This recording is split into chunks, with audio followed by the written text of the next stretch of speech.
Yes, I'm Jay Wilkinson, and I've been a judge on the Federal Court of Appeals for the Fourth Circuit since 1984. President Reagan appointed me, and I think more importantly, I'm a father of two children, and just had my first grandchild not so long ago.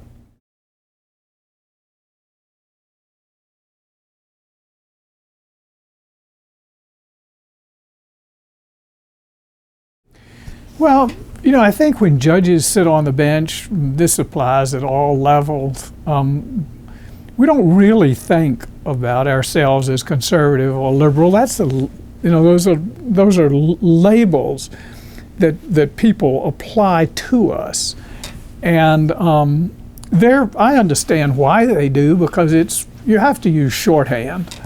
But the interesting thing is, I don't think most judges conceive of themselves as conservative or liberal. We think of ourselves as judges first and foremost, and that the judicial calling is such an honorable calling.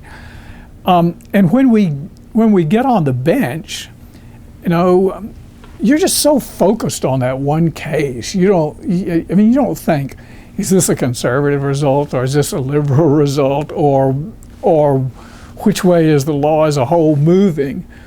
You're just thinking about those people before you, and how much the case means to them. And our mindset when we go on the bench is, this case is a universe unto itself. We hear hundreds of cases, but we need to remember that it's that one case that means everything to those who bring it.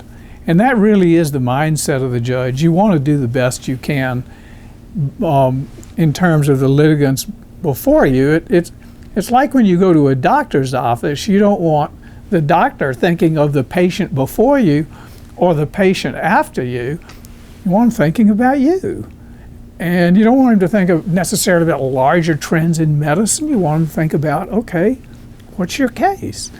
And so it is with the litigants, and I really think we just lock into the case, and that the satisfaction we get when we drive home at the end of the day is when we've done our best for the people before us.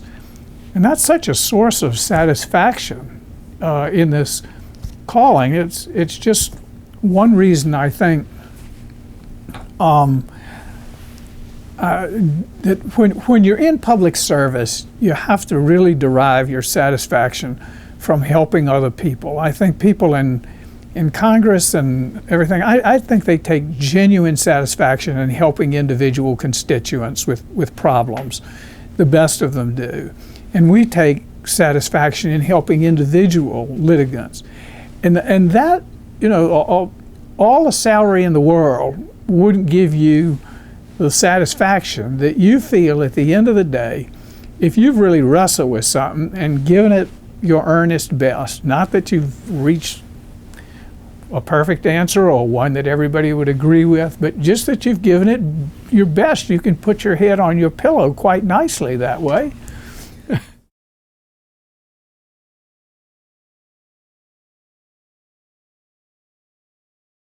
It was an evolutionary thing. I went back to law school, and I just began to realize I really like this. I went back to law school to teach, and I really like the satisfaction of just being in that classroom and being my own person. And I think one of the privileges of judging is that you really do get to express your own convictions as they relate to the law. And a lot of people have very, very important jobs, but they're accountable in a certain sense to clients or to bosses or to the electorate or one thing or another. And we're accountable, but it's to the law, and we get to express our own convictions about the law. And that was one of the things that I found in teaching. I got to go and stand up and say, this is what I believe. Now, there are a whole lot of professions that don't afford people the right to say, this is what I think. But teaching gave me that latitude. And I decided that that was very important to me, to be my own person. So I went and was editor of a newspaper for a number of years. And part of what appealed to me about that job was being able, I was the editorial page editor, and I could get up in the morning and think, what do I think? What do I believe? And then I could try to persuade people or set it down. The same way with teaching, that you can say what you believe. Well, now, judging is a little more constraining because you're bound by Supreme Court precedent and by the wording of statutes and by obviously the Constitution and by standards of review and a whole lot of different things. You're bound. You're not totally a free agent by any means. But at the core of judging is the sense of independence and the chance to express your own convictions. And that's the most priceless thing in the world, to be able to do that. So I've tried to get jobs that would let me do that, where I didn't have to express somebody else's view, although I really respect people who do that. Different, they're different jobs, but it's this independence.